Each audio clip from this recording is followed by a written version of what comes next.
It's been a long time coming, but Sonic is back again on consoles, for the first time since 2016's Sonic Boom Fire and Earth. Alright, let me try that again. It's been a long time coming, but the classic Sonic the Hedgehog experience is back, for the first time since 2011's Sonic Generations. No, that's not quite right. It's been a long time coming, but the classic 2D Sonic the Hedgehog experience is back, for the first time since 2010's Sonic episode. Oh, I think I'm not meant to mention that one. Alright, let me try a different introduction.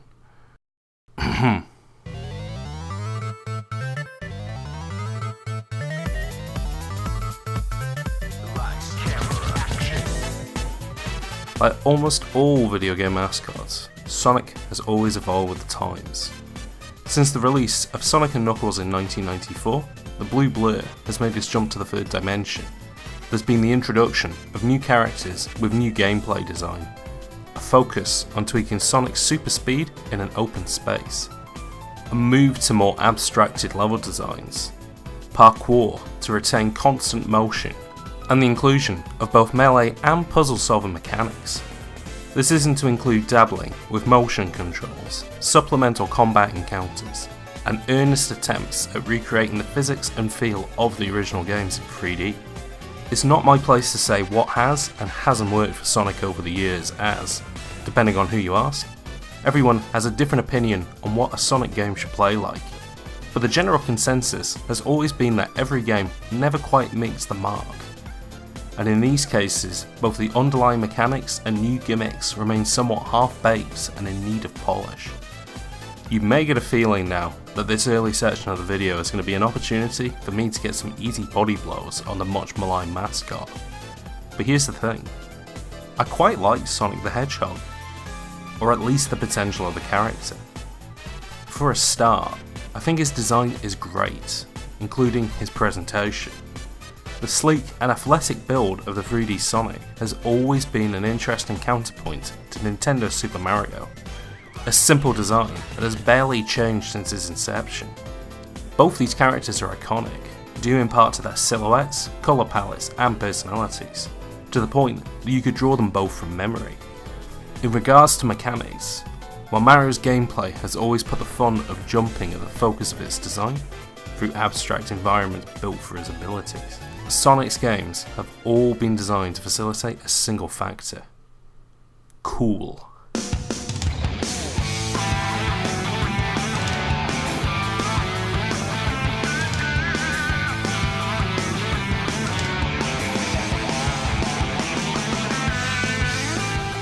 In the early days, being cool was showing off the power of the competing hardware, to have a character who could blast through gorgeously detailed levels like a bullet, where linear obstacle courses of a Super Mario game were too simple, and instead complex and lively level design had Sonic moving through roller coaster like environments with lots of verticality and hidden areas. You can even see the intention for players to keep a constant forward momentum, where rings placed across your direct paths act as one-hit shields that you can quickly pick right back up again. The 3D games managed to recreate this element pretty well. They'll certainly strip back on the number of paths that Sonic could take in a level, and in most cases it was just a matter of staying on a single path. Presentation has also played a big part in the cool factor. Sonic's early outings made a great first impression, due in part to characters and levels that were richly animated and rendered in bold, pseudo 3D graphics. Music has also been a big part of the character's appeal, with tracks that match the high tempo nature of the gameplay, and instrument samples that reflect the electronic abstraction of the game's skeuomorphic environments. With the budget afforded by the 3D era games, voice acting became more prevalent also, which gave the character more personality and presence in the world. Hey, I'll play with you some other time!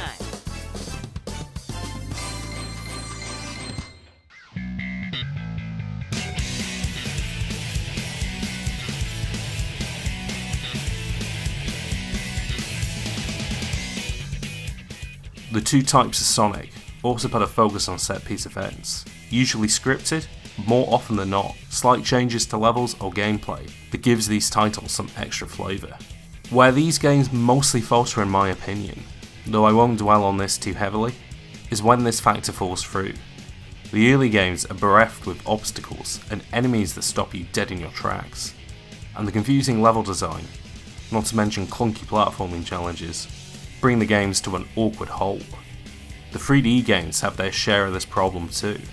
With no compensation for Sonic's speed, you'll find yourself wrestling to keep the character in a straight line, where most of the time you'll clip against the geometry or, more unfortunately, fly off levels completely.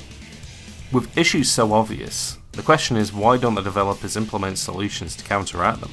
I'm a firm disbeliever of the fact that Sonic can't work in 3D, or that his games were never good to begin with, and see these small missteps as platforms to build better solutions.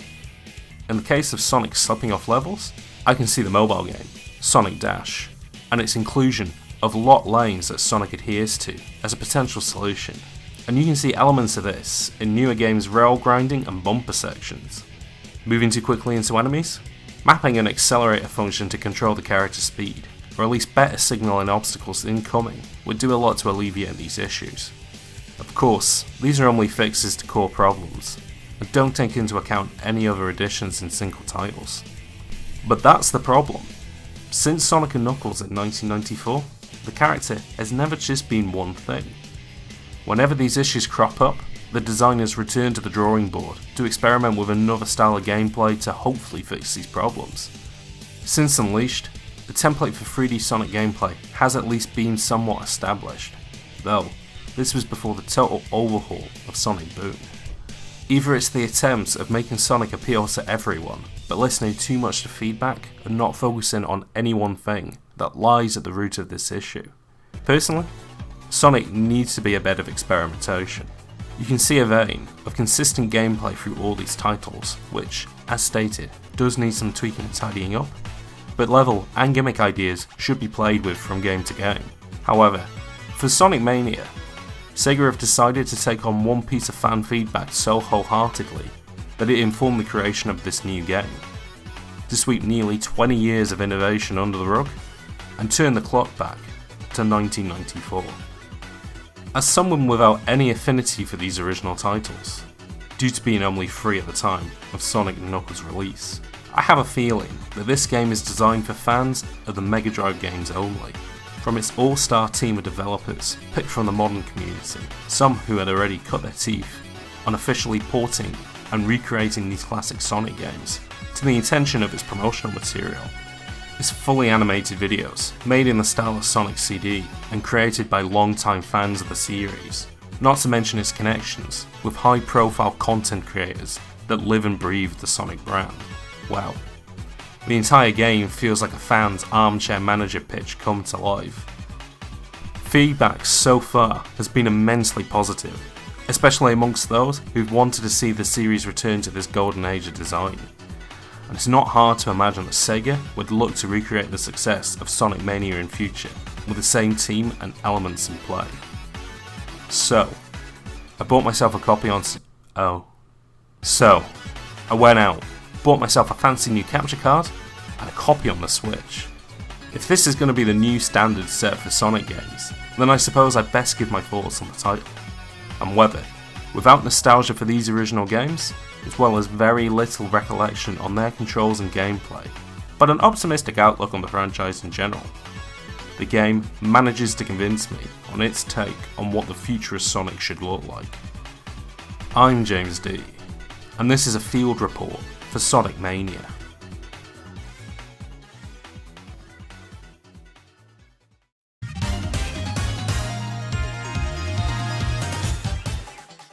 If there's one thing that I can easily give to Sonic Mania, it's the incredible high level of polish in its presentation.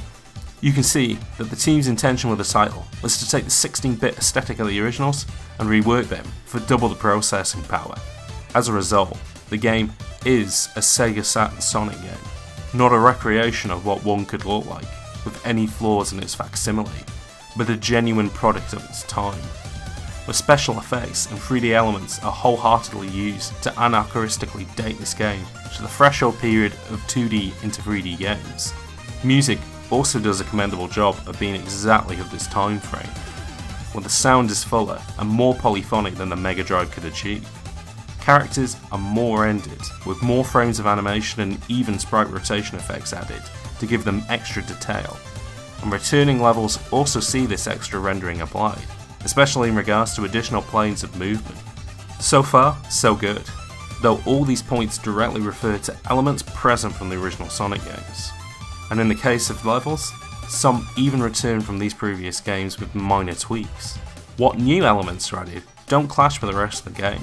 The developers obviously spent a lot of time researching and recreating Sega's work in order to match aesthetic, though it's appreciated that they brought new ideas to the table to freshen up what have otherwise been a greatest hits collection. The gameplay is as you remember it, warts and all. There's a sense of inertia that you need to keep in mind with your jumps, and a focus on revving your rolls to get up to speed. When you pull this off, and you're rolling through levels like a marble, the sensation is excellent, though requires very little input on your behalf. When the game does ask you to perform more complex actions, it suffers from a slow and overly heavy feeling that takes a while to adjust to. The platforming of old Sonic games is an acquired taste, but it's a shame that, despite all the innovation in 2D platforming design over the years to make them easier to pick up and master, the developers didn't use this opportunity to sand down some of the rough edges of Sonic's movement and interactions with levels.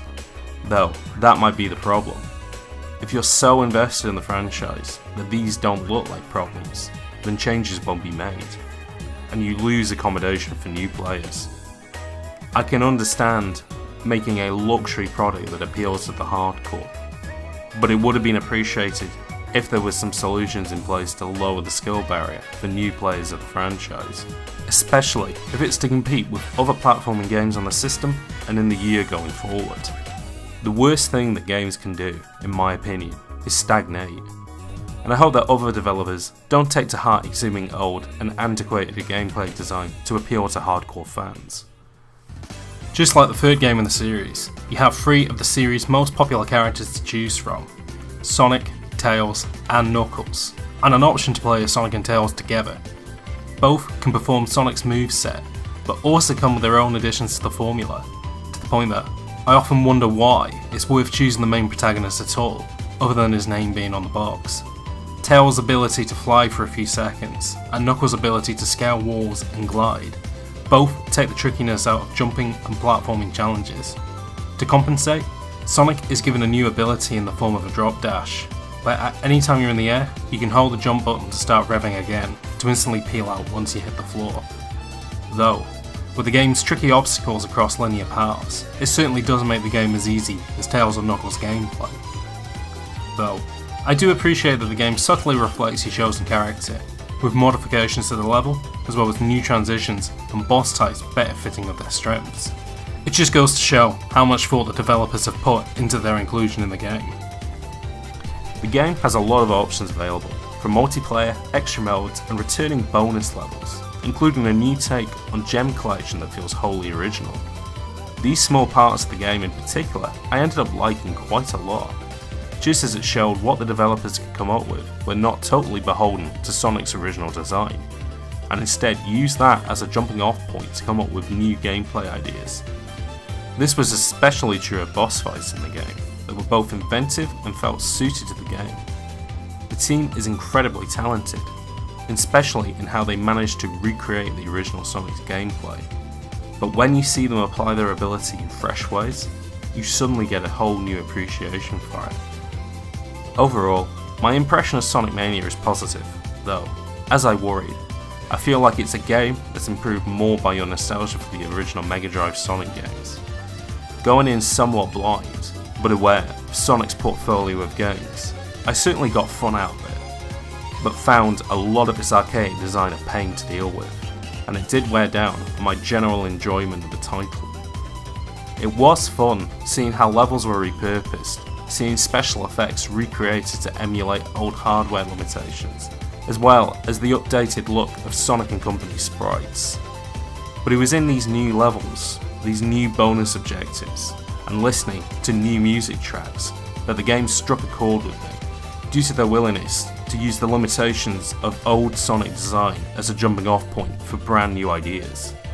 I hope, and I'm sure, that this game will do well, and hope that the developers will get another chance to make a game like Sonic Mania again. Though my wish is, for the next go around, they use it as an opportunity to totally reimagine what it means to be a Sonic the Hedgehog game, and just maybe, recreate the character for an all new generation of players. Hello! Thank you for watching and listening. If you want to support the channel, or receive notifications of new videos, remember to press the subscribe button. If you want updates on future videos, or want to know a bit more about me, follow me on Twitter. And, if you'd like to leave any feedback, please leave a comment below.